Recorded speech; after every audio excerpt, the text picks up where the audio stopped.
Olá amigos, como vão? Espero que estejam todos bem. Sejam muito bem-vindos a mais um Era Uma Vez. No vídeo de hoje eu volto a tratar de liberdade de expressão e desta vez, aproveitando que se encerrou o processo eleitoral, eu quero aproveitar para mencionar ou para me referir a um conflito que aconteceu justamente durante as eleições. Eu me explico. Para quem acompanhou o processo eleitoral, muito provavelmente deve ter visto, ouvido falar de questionamentos à credibilidade das urnas eletrônicas. Nesse ponto, acho que pouco importa se você confia ou não nas urnas, o que eu quero destacar é que os questionamentos aconteceram e talvez ainda aconteçam. À época, o Partido dos Trabalhadores entendeu que estes questionamentos seriam um questionamento à legitimidade de eventual vitória do candidato Haddad e resolveu enfrentar estas manifestações, estas postagens, esses vídeos que questionavam a credibilidade das urnas eletrônicas ou eventualmente denunciavam possível ou hipotética fraude envolvendo as urnas. O vídeo de hoje é para tratar do caminho jurídico que a coligação do PT tomou para enfrentar esses questionamentos. Um caminho jurídico que, se desenrolasse como o PT pretendia, poderia envolver mais de 200 pessoas no polo passivo dessa representação. Então o vídeo de hoje é para tratar desse tema e eu espero que você possa me acompanhar mais uma vez em mais esse vídeo aqui no canal. Vamos juntos, amigos!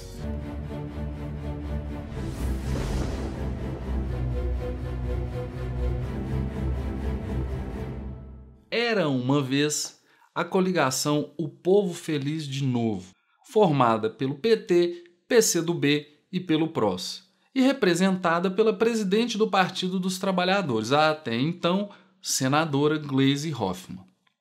Essa coligação entendeu que as manifestações com denúncias, com críticas à confiabilidade das urnas eletrônicas jogariam para deslegitimar o processo eleitoral. E acreditando que o seu candidato, Haddad, seria vencedor, entenderam que estas manifestações deveriam ser combatidas. E o fizeram. Como o fizeram? Apresentaram uma representação ao TSE, tendo como representados inicialmente o Twitter, o Facebook e o Google, mas com o objetivo de, em certo momento, trazer ao processo mais de 200 pessoas representadas. Do que se trata? A representação tinha o objetivo de retirar liminarmente as postagens da rede mundial de computadores e, ao final, que fosse concedido um direito de resposta. A ideia, como exposta na petição ou na representação da coligação, assinada pelo senhor Eugênio Aragão, que é conhecido como um militante jurídico do Partido dos Trabalhadores a essa altura do campeonato, foi ministro no governo Dilma, o senhor Eugênio Aragão, por meio do seu escritório, organizou o raciocínio nos seguintes termos. Segundo eles, haveria uma série de fake news pela rede mundial de computadores. Fake news organizadas conforme o tema. Então teríamos fake news envolvendo sexualidade, fake news envolvendo Haddad e Manuela Dávila, fake news envolvendo o plano de governo da coligação, fake news envolvendo as eleições, fake news envolvendo corrupção e fake news envolvendo fraude. E é justamente ao se referir às supostas fake news que tratariam de fraude que a coligação aponta uma série de postagens de mais de 200 pessoas no Twitter, no Facebook, no YouTube. E a proposta da representação é, como já dito, liminarmente retirar do ar todas essas manifestações e, posteriormente, que seja dado direito de resposta. Veja bem, direito de resposta a essas postagens no Twitter. Amigos, direito de resposta tem previsão constitucional. O artigo 5º da Constituição Federal, em seu inciso 4º, diz que é livre a manifestação do pensamento, sendo vedado o anonimato. E logo no inciso 5º já diz: é assegurado o direito de resposta proporcional ao agravo, além da indenização por dano material, moral ou à imagem.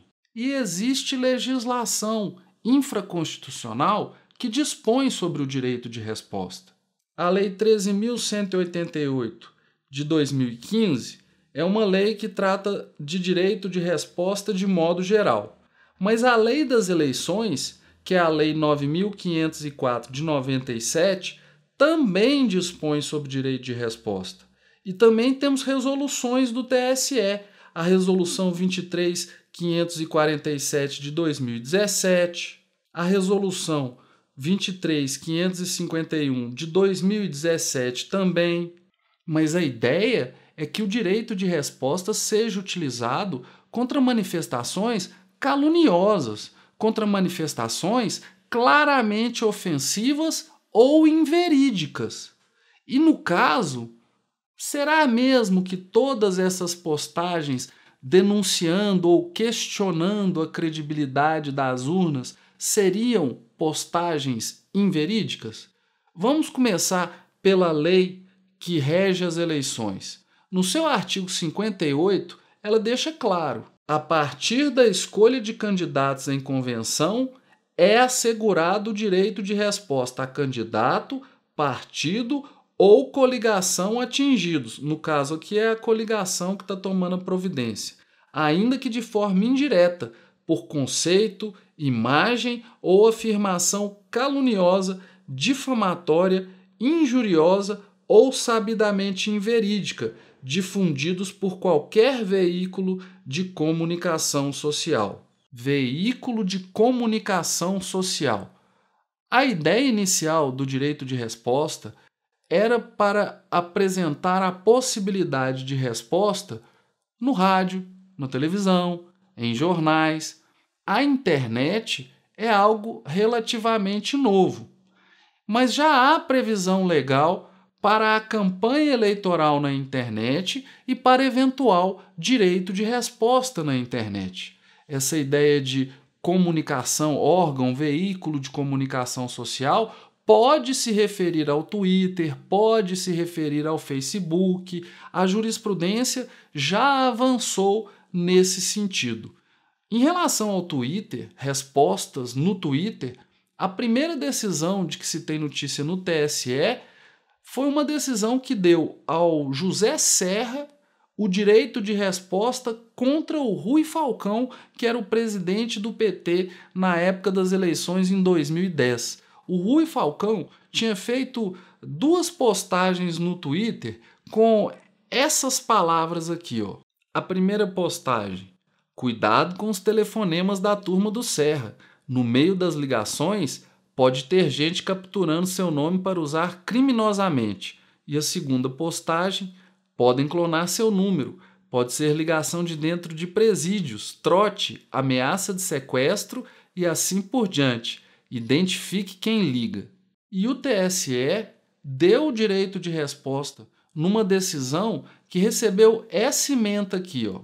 O Twitter se insere no conceito de sítios de mensagens instantâneas e assemelhados, previsto no artigo 57b da Lei 9.504 de 97. Foi a lei que eu disse que rege as eleições. E é alcançado pela referência a qualquer veículo de comunicação social contida no artigo 58 da Lei das Eleições. Artigo 58 que nós vimos agora há pouco. 2. O direito de resposta em razão da mensagem postada no Twitter é cabível. Relevância de o detentor da página ser coordenador de comunicação de campanha eleitoral. Deferido o direito de resposta. O próprio usuário exercendo o controle de conteúdo que detém sobre sua página no Twitter, deve postar o texto da resposta.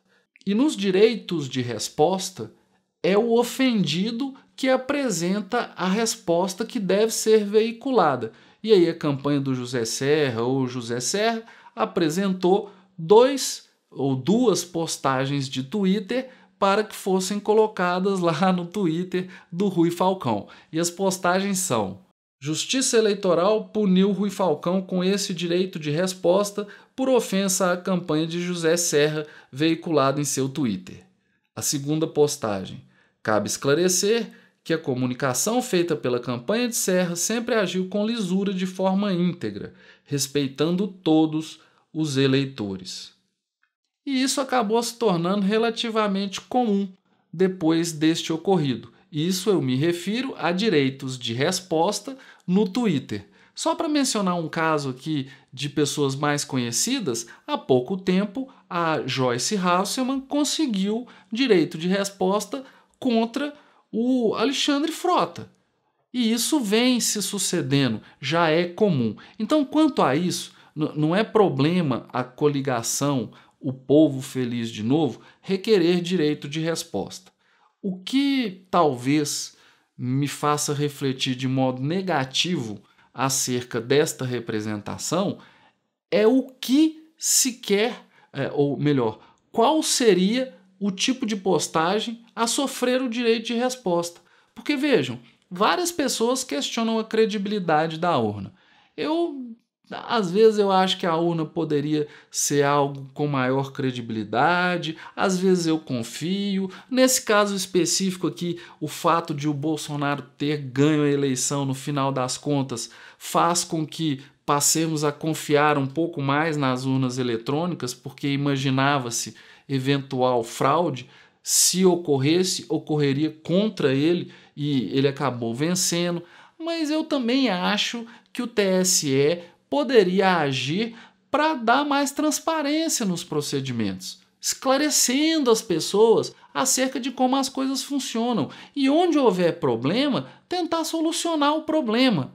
Não sei se é proibindo as pessoas de falarem acerca do assunto. Houve até Tribunal Regional Eleitoral que mandou retirar postagens que questionavam a credibilidade da urna. Eu não sei se assim a coisa será decidida. Pense bem, gente, você pode plenamente achar que a urna é confiável, mas se tem aquela pessoa que acha que não é, proibi-la de tratar do assunto vai só fazer com que a coisa se agrave. Aí sim, a teoria da conspiração irá prosperar. Então eu não sei se o melhor caminho é tentar proibir. Mas o pior ainda nesse caso não é só questão de proibir, é pedir direito de resposta. Qual seria a resposta? Porque, nesse caso, se o direito de resposta é concedido, é o autor, quem está apresentando o pedido, é que vai dizer qual é a resposta. E qual seria? A coligação, O Povo Feliz de Novo, vem reafirmar a credibilidade das urnas. O que ia adiantar isso? Quem desconfia da urna vai confiar numa coisa dessa? Quer dizer, é aquele negócio, né? Eu vi uma crítica a essa medida judicial dizendo que mesmo dentro da coligação houve quem questionasse, falando, olha, essa é uma medida arcaica em tempos digitais, porque eu não sei se resolve o problema. E mais uma coisa, a petição, liminarmente, ela pede para que todas as postagens sejam retiradas da rede mundial de computadores. E ela pede que as redes sociais, Twitter, YouTube, Facebook, identifiquem seus usuários para que eles sejam chamados ao processo para se defenderem, até que, depois dessa defesa, havendo contraditório, seja concedido o direito de resposta. Agora, pensa bem, você vai chamar mais de 200 pessoas para um feito desse? Fora o trabalho que você vai gerar, cada pessoa vai ter que arrumar advogado, apresentar defesa, passar a raiva, o medo, porque você está pressupondo que está todo mundo de má fé. Deve haver gente que se aproveita da situação para passar notícia falsa, com certeza. Coisas organizadas, não duvido. Mas aí você vai tocar o terror? Eu entrei em contato com 3 pessoas que foram mencionadas nessa representação. 2 delas eu só conversei nas redes sociais, ajudei a explicar do que se tratava, acalmar o pessoal, e uma pessoa é mais minha amiga, eu tive a oportunidade de conversar mesmo. E todo mundo com medo. Pessoal que não é da área do direito falando, meu Deus, eu sou processado. No Twitter, por exemplo, o Twitter avisou as pessoas falando, olha, tem uma ação tal e nós estamos te informando que seus dados vão ser cedidos e tal. Bom, o que aconteceu foi que liminarmente, já que havia um pedido liminar para tirar o material do ar, liminarmente decidiu-se que apenas uma postagem teria mesmo problema que justificasse ser tirada do ar. Dentre aqueles vários critérios, fake news sobre isso, sobre aquilo outro, só uma postagem. A decisão menciona que todos os links apresentados foram conferidos e especificamente em relação a essas críticas à credibilidade da urna, a decisão me pareceu bastante razoável. Vejam só, a decisão liminar diz o seguinte: a grande maioria das manifestações expressa opinião de eleitores sobre os candidatos da representada, a coligação, reproduz matérias jornalísticas, faz especulações ante as conexões políticas dos candidatos, relaciona documentário histórico à ideologia de partido integrante da coligação ou critica os mecanismos eletrônicos de votação. Tais conteúdos, por óbvio, não se enquadram entre aqueles cuja remoção é autorizada pela legislação eleitoral, o que faria com que a eventual concessão da liminar pleiteada consubstanciasse inconstitucional ato de censura. Por outro lado, é importante observar que a internet é um espaço democrático por excelência, pois possibilita que se estabeleça o contraditório no âmbito da própria plataforma que hospeda o conteúdo, no espaço reservado a comentários, o que efetivamente tem sido feito em muitas das postagens impugnadas. Tal circunstância esvazia o potencial lesivo destas postagens, o que igualmente recomenda a preservação da liberdade de expressão no âmbito da internet. E sobre as postagens acerca da urna, no que se refere às críticas ao sistema eletrônico de votação, ainda que questionáveis, refletem o pensamento de grupos sociais, que ora se posicionam contra o avanço tecnológico das urnas eletrônicas, ora atacam decisões institucionais acerca de temas relevantes no cenário nacional, configurando manifestação ordinariamente livre em um regime democrático, sem ensejar a intromissão do tribunal. A minha opinião sobre essa decisão é dizer que concordo plenamente. Acho que o magistrado agiu com prudência, mas vejam, é uma decisão liminar. A ação ainda não está encerrada, a representação ainda não está encerrada e os autos estão conclusos para decisão. Imagino que as coisas fiquem como estão, mas o que chamou a minha atenção e o que eu acho que merece reflexão é o modo como a coligação O Povo Feliz de Novo tratou de uma situação como essa, porque não é razoável colocar ou tentar colocar mais de 200 pessoas em uma representação eleitoral. Pessoas que, repito, em sua esmagadora maioria não tem nada a ver com partido político, com coligação, com nada disso. Então, se o que se quer é aterrorizar, eu posso dizer que em relação às pessoas com quem eu tratei, o objetivo foi alcançado. Várias pessoas ficaram com medo de tratar desse assunto, muitas delas deletaram as postagens que haviam feito. Será que é isso o que buscamos numa sociedade democrática, um Estado democrático de direito? É congelar, é intimidar aqueles que questionam o que para nós não seja interessante? Para mim, nesse caso, foram muito mal o pessoal do Eugênio Aragão e, logicamente, a presidência do PT, porque esse não me parece o caminho para esclarecer aquilo que esteja mal entendido, informar quem esteja desinformado ou corrigir quem deva ser corrigido. Isso ou essa medida é uma medida violenta. É isso, amigos. Obrigado mais uma vez pela atenção. Espero que possamos estar juntos num próximo vídeo aqui no canal. E caso você tenha discordado de mim, não gostou muito daquilo que eu tenha dito, não tenha dó não.